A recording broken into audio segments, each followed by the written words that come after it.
I got to a point where I was nearly burning out. And then this little question popped into my consciousness, and it just was, how do you want to feel instead?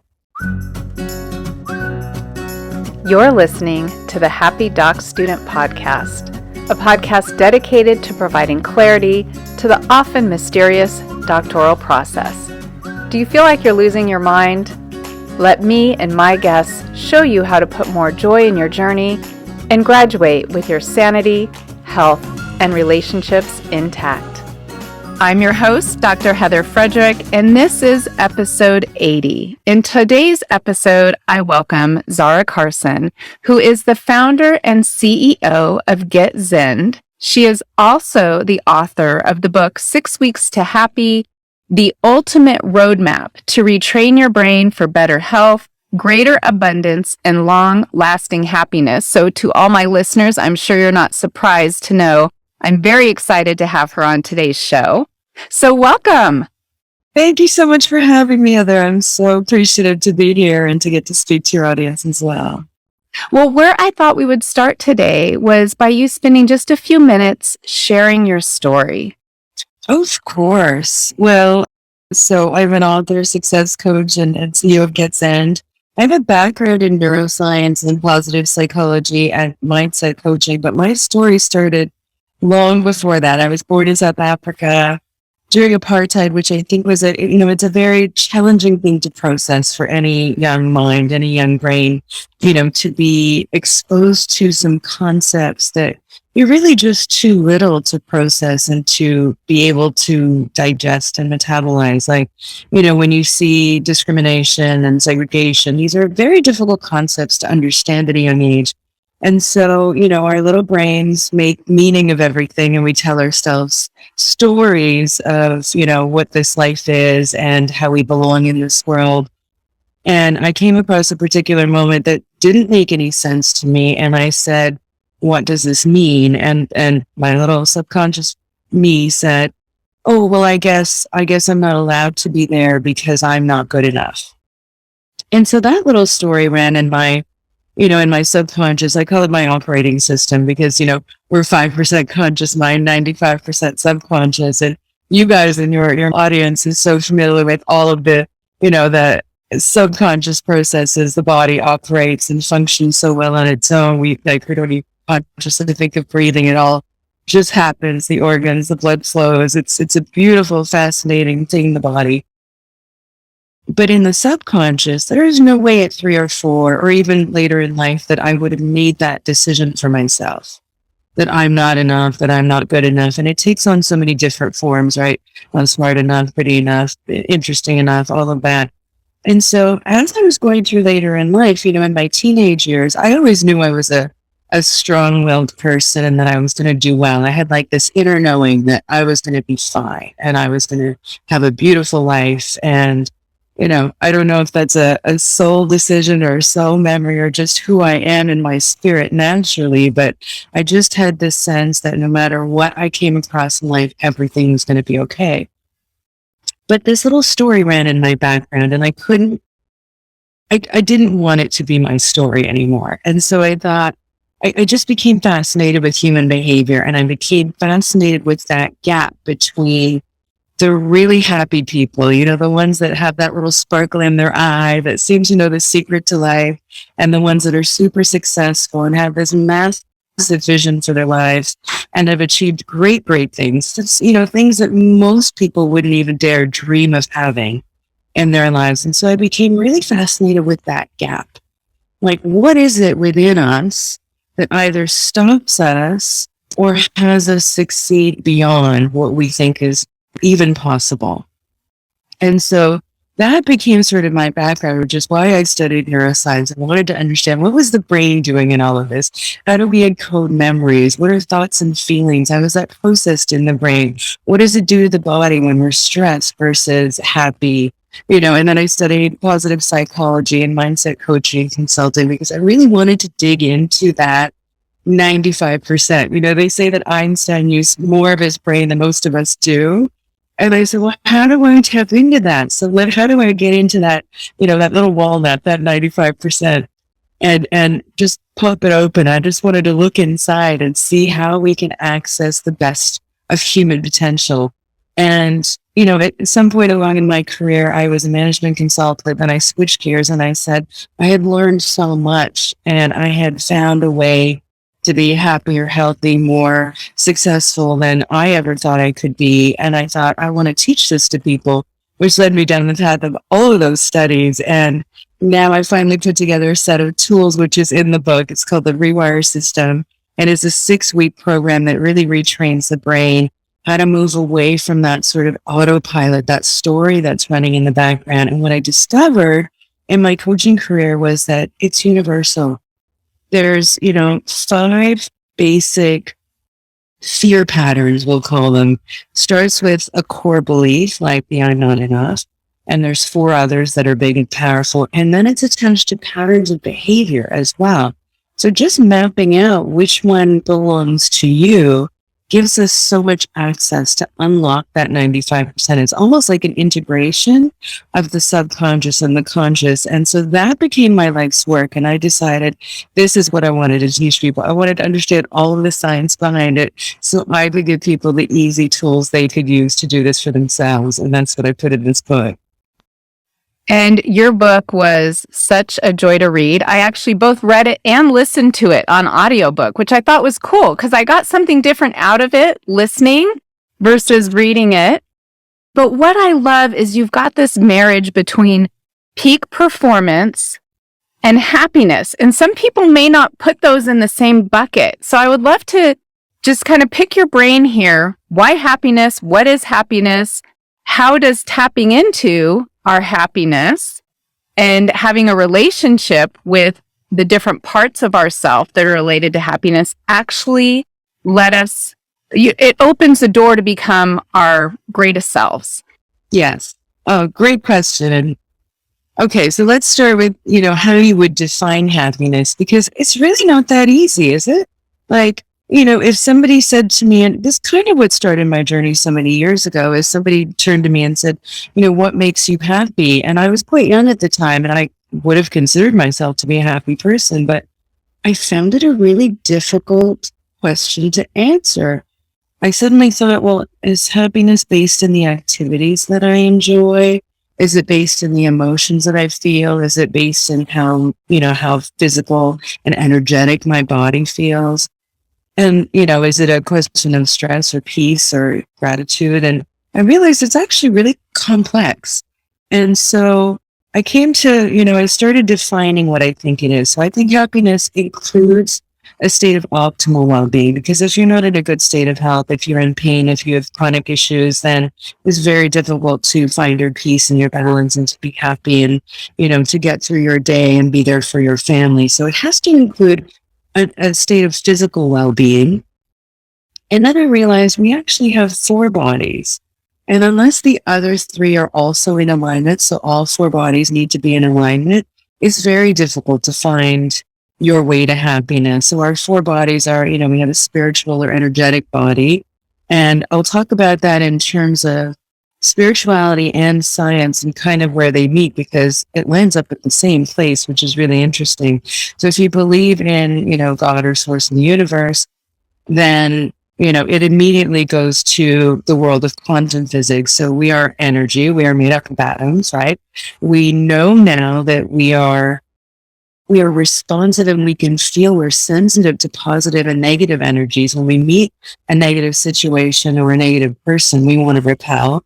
And when we meet something positive, or when in a positive situation or with a positive person, we want more of that. We want more of that light. We want to be closer to it, right? And we also know that we can now measure the electromagnetic field of the heart, which goes out, Heart Math Institute did that work, which, goes a few yards out from the body. And also that we are energetic beings. So we have a finite amount of energy per day. We're like a battery. We have to recharge. We can't just go. We need sleep. We can't just run on empty. We have to find a way to manage and regulate our energy levels.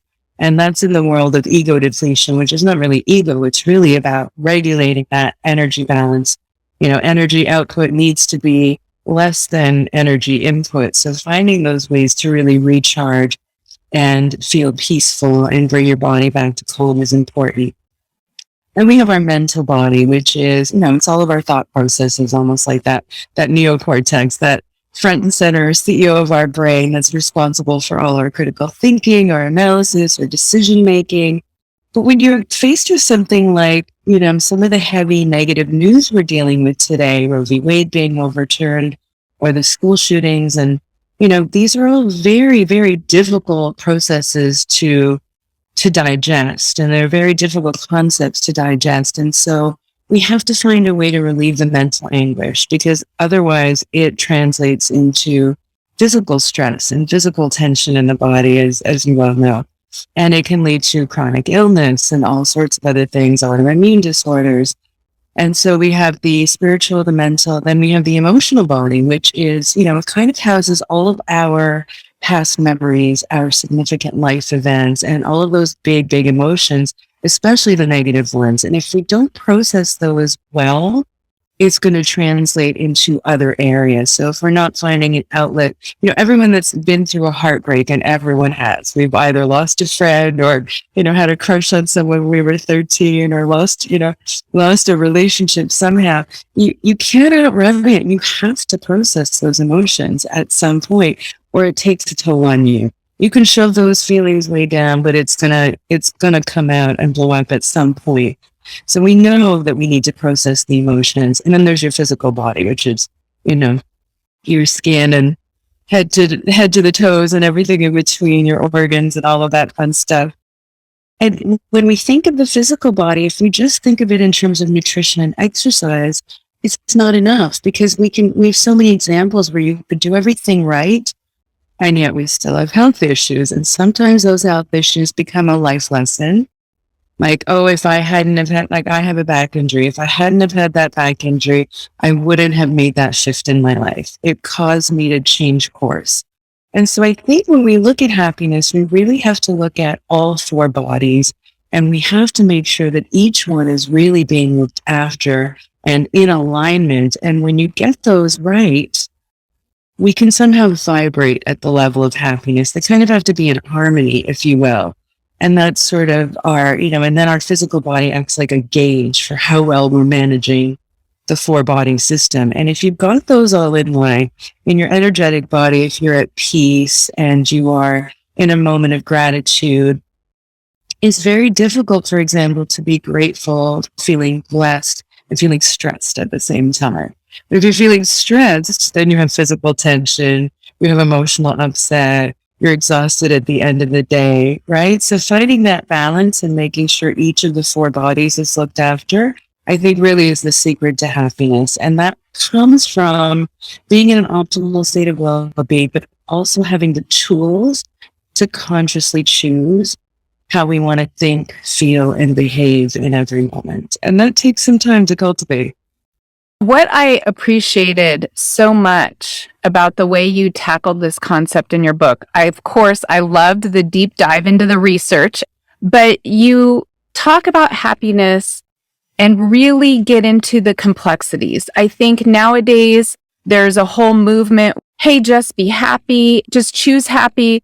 This movement towards happiness being the same as pleasure. And so you can get into that whole positive toxicity movement. But what you do in your book is you explain there's these bodies, there's these uncomfortable emotions, there's these traumas, and the importance of processing them so that you build a foundation, a stable foundation, so that you can live your happiest, best life ever. So I loved this acknowledgement that it's this complex concept. It's not just find things that make you feel good. That's not what it's about. It's about understanding how to take care of these four bodies. Yes. Well, it's interesting because in the world, so my first career was as a management consultant, and so it was my job to come into big corporations, and I managed some big projects, and I was working at the C-level executive, in that arena. I'm reporting into the CEOs and the CFOs and the CIOs, and I was very blessed to have that level of success in my career. But what was interesting is when you come into a company and they say, okay, we're here and this is the gap and we'd like to be here, it was my job to kind of map out a plan from current state to future state. And in order to do that, all of my training had me figure out, okay, what are the barriers to success? So if you look at happiness in that way, you have to manage those barriers to success like an obstacle that you can just pick up and move, because otherwise you can't map out a road to get from, A to Z. You just can't get there. So, and then you do risk management. You put a whole plan in place to manage each one of those should they pop up. We really kind of have to take that same approach with our personal lives. And we don't, most of us, right? We are very goal-centered when it comes to career. We're not really given an instruction manual for this thing called life, right? We're given like a couple of marching orders, and it's usually sounds like this, do well in school, get good grades. Certainly your audience would be going to college and university, pick a major, decide what you want to do. And some of us didn't even choose our own path. Some of them, many of us, like me, I came from a background where it was okay to be a doctor, a lawyer, an accountant. Anything else was too innovative and too risky. So, I can imagine that some of your audience has gone down the path of what other people wanted for them.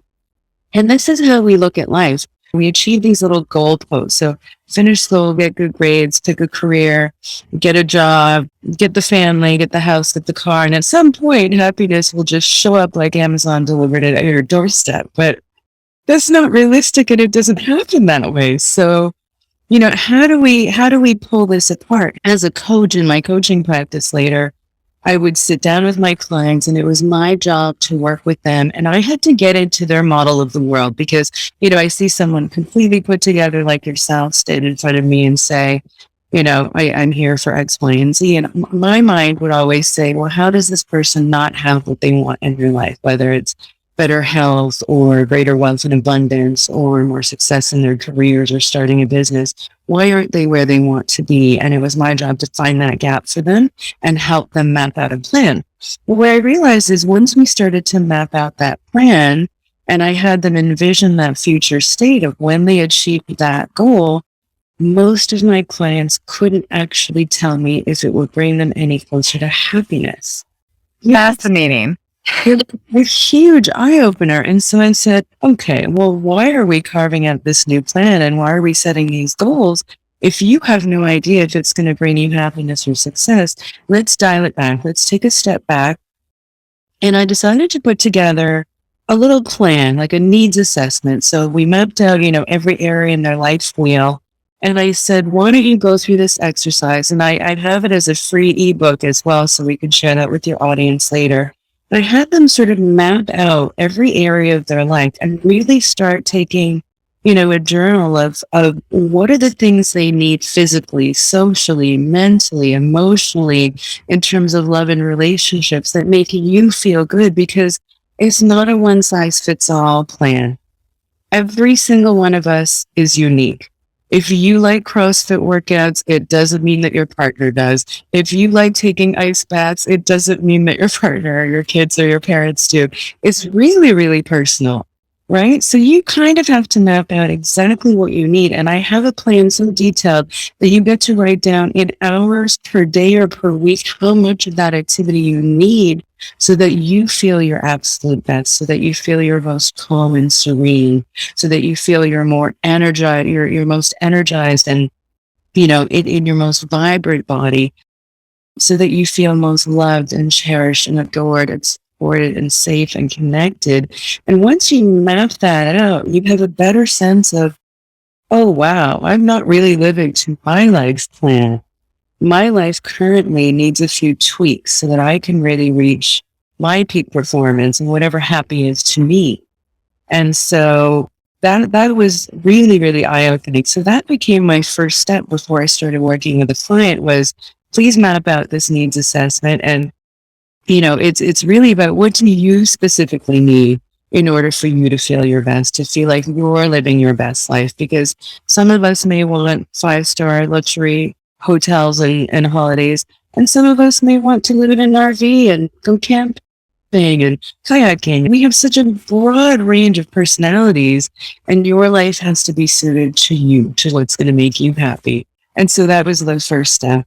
And I just want to share that you and your book came into my life at such the perfect ordained time, because I've been on this journey of tapping into my happiness, understanding my compass, aligning myself for years. But just like you say, there's no one size fits all. What I found is that things have changed for me over time.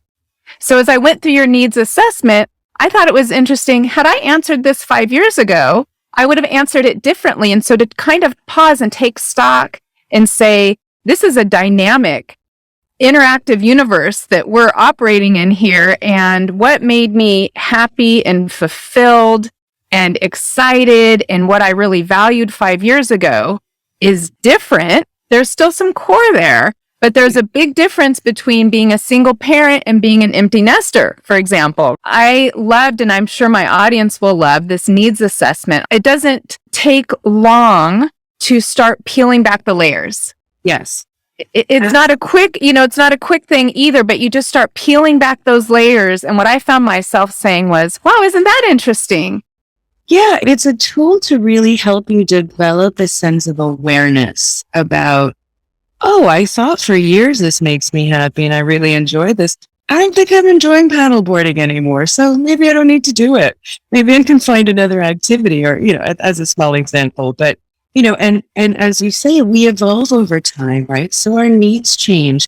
That the book, The Love Languages by Gary Chapman as well. When I first did that, you could take a love languages quiz and figure out which one is yours. When I did it years ago, it was different than it is now, because I have learned to tap into my own intuition and to look after my own needs more clearly, more specifically.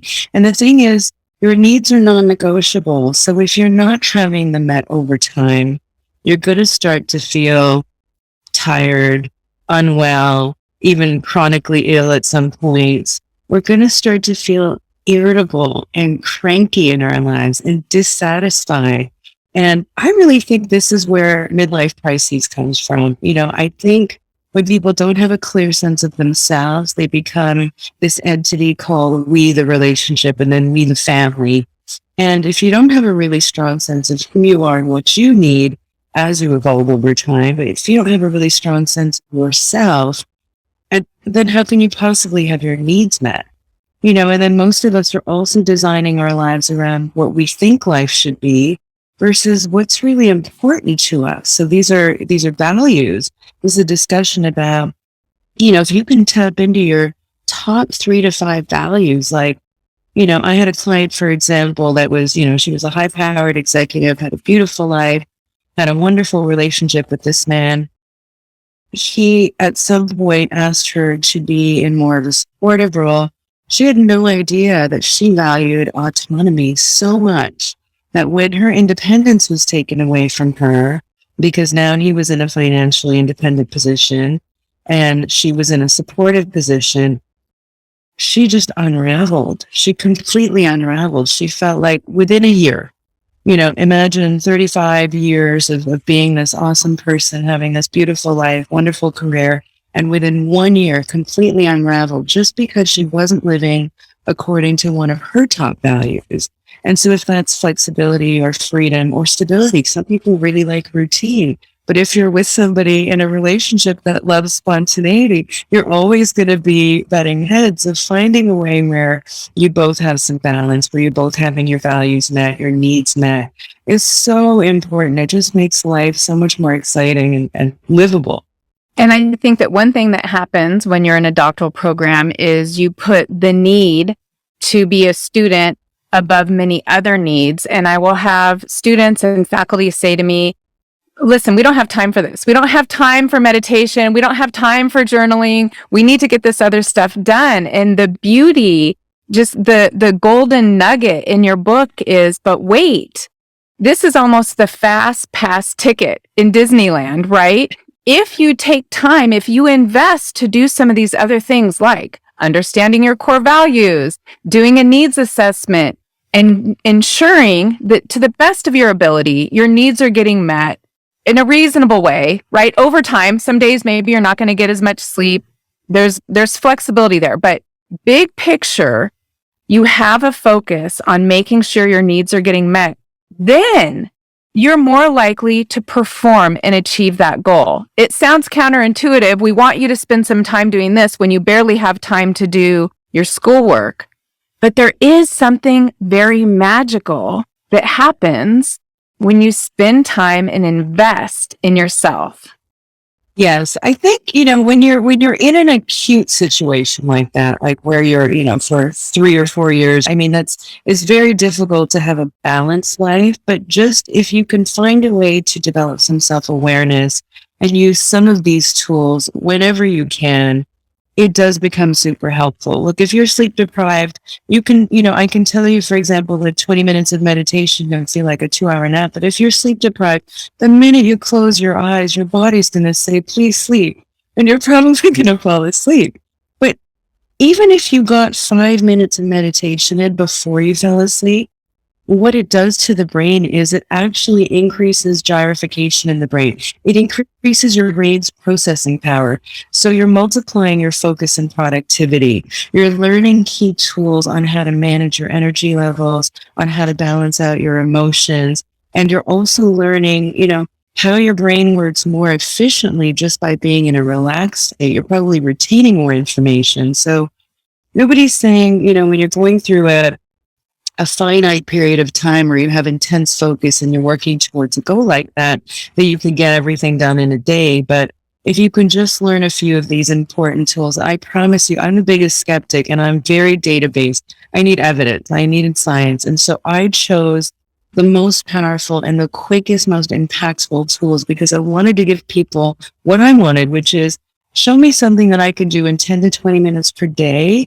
that's really going to work for me and tell me why. I want all the science behind it. I want all the research. I want to understand every single benefit, and then I'll try it. And that was kind of my approach to this whole program as well. Was I had studied for over 30 years and then all of my postgraduate studies as well.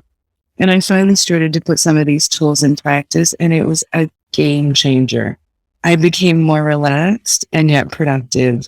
I became more able to deal with emotions and situations in my life. I didn't feel like I was stretched so thin. I could now learn how to manage my energy in a way that says, you know what, if I go and do this activity, it's really going to take too much out of me. So I'm going to balance it and hit that event next week. And this week, I'm just going to focus on recharging my energy and only doing what I can. And just having simple tools and little tweaks like that, it's like a little course correction. When you're out in a boat, you're not swinging wildly to move it from side to side. It's just a tiny little course correction, and it can make all the difference. So I'm wondering, do you have a favorite go-to tool or something that you usually share with people that this may be new to them? They're like, wow, I'm intrigued. Where would I start? I would say, kind of where my journey started was I just was feeling, I was, in my consulting world, you feel like you're running this marathon that just never seems to end. Like you're just always tired and always high stress and always high pressure. And I got to a point where I was nearly burning out. And then this little question popped into my consciousness, and it just was, how do you want to feel instead? And my immediate response was, I'm tired of feeling tired. I don't want to feel stressed anymore. I want to feel peaceful. I want to feel happy. I want to feel calm. And honestly, all it took was 10 minutes per day just to focus on the feelings. It wasn't even a meditation per se. It was just me sitting with my body, tuning in and saying, I need to reset back to feeling peaceful. And I really just closed my eyes, did some deep breathing to get into a different state of mind, different brainwave frequency, calmed my brain and my central nervous system down, calmed my heart rate down. And I just focused on those 3 feelings washing over me. So if you could just start your day intentionally, setting your intention, saying, how do I want today to go? And how do I want to feel? And then anytime you're feeling stressed throughout the day or too busy or too stretched thin, just pause, take 10 minutes out for yourself and reset. How do I want to feel right now? And just reset, just focus on the feelings And I promise everything else will start to align. It's the simplest tool, and yet I wanted to understand the science of why that was so powerful and why it impacted such a huge and visceral change in my body. And my whole life shifted. I mean, how I was responding to the world was different. How people received me was different. How I was able to manage my emotions were different. I would think of an opportunity and something would just pop into my life. Everything just started to align from that one simple exercise. 10 minutes per day, setting your intentions, starting out in the morning. What do you want today? How do you want it to go? How do you want to think, feel, and behave? What do you want to feel instead? Just ask those questions. And then, like kids, when we daydream, just do it as often as you can remember to throughout the day. And I promise everything will shift. That was another fun little bonus that I got out of your book. I do begin my day with meditation, but I started following more your routine where I was asking myself, and how do I want to feel today? And as soon as I had an answer for that, because sometimes random things would pop in, then I would pause and say, and what does that feel like? Yeah. Oh, good. Because, the brain doesn't know real from perceived. So if you can imagine, for example, that first moment on holiday where let's say you're going on a beach holiday and that's your happy place. And that first moment where you put your feet in the sand and you hear the ocean waves and you feel the sun on you, the brain doesn't know real from perceived. So if you can even get yourself into that mind state, if you're in a cabin and that's your happy place and having that first mug of coffee, that first morning you wake up on holiday, you can reproduce that feeling. You can actually reproduce that same visceral response and just let it wash over you. And just stay in that vibration as long as you possibly can. And I promise you, it really does start to rebalance the brain and the central nervous system back to balance. We know about the parasympathetic nervous system and, how to trigger the vagus nerve and that deep relaxation response. You can do the same thing just by taking that moment and refocusing. And your book has all the science for those curious minds that want to know exactly how this works, but you've gone a step further with your app. So there's people out there that are saying, this sounds great, Heather, but when I sit down and I ask myself what I need, all I think of is my to-do list. I can't focus. You have a tool that people can use that will help them, support them, so that they could maybe do this on their own a little more easily. Yeah, I really wanted to take the guesswork out of it because like me, I was busy. I'm type A myself, and sitting in meditation, sitting quietly never really worked for me. So I thought, how do I approach this from a more logical perspective? And so I wanted to give people the tools. And so I created the GetZend app. And it really brings together, it uses, multiple techniques. So you use music, which is brainwave entrainment music. So it helps literally tune your brainwaves in like a radio knob to the right frequency. So if you're feeling, mentally agile and you really just want to be relaxed, it helps get you there much, much faster. And then I take you through, it's my voice actually, I'm taking you through guided meditations where I have you do a body scan and do some deep breathing. And like you said, sometimes you just need that 5 minutes. And if you don't know how to do it for yourself, no problem. I've taken all the guesswork out. We've actually set it up so that it's free to download and you get a month free. So try it, see if it brings you some peace and relaxation and helps you focus more. That's what I did it for, is just really to help people improve the quality of their lives. So we also use so many different tools from the world of neuroscience and the studies of the subconscious and specific cues to help really tune your brain in and then relax the body into a deep, deep state of relaxation. So please have your audience use it. Life is too short to be stressed all the time. Take advantage and definitely tune in and find your peace. And I will have all those links in the show notes, as well as how people can follow you on different social media platforms and get in touch with you if they'd like to work with you. Do you do one-on-one work anymore? I'm doing a little less one-on-one coaching at the moment because the book is actually turning into a coaching program, which we're going to be releasing later this summer. And also into the corporate wellness program as well, because, I think I was in the corporate world for so long, and honestly, having a person give us a 15-minute stretch break just wasn't enough. to help alleviate our stress. And so it's really more of an educational model there. I wanted to teach people the tools so that they can start looking after their mental and emotional health and well-being. And as you do that, the energetic body aligns and the physical body aligns. And so I put all of these tools into the book, and it's going to be built into the coaching programs. I may get back to one-on-one coaching in the next few months, but for now, I'm really just focusing on how can I bring the most education to people and give you the tools so you can help look after yourselves better. So the audience can look out for that group coaching. And you had so many great quotes in your book. I'm wondering, at the end of this episode, do you have one that's resonating with you that you kind of want to leave with the audience?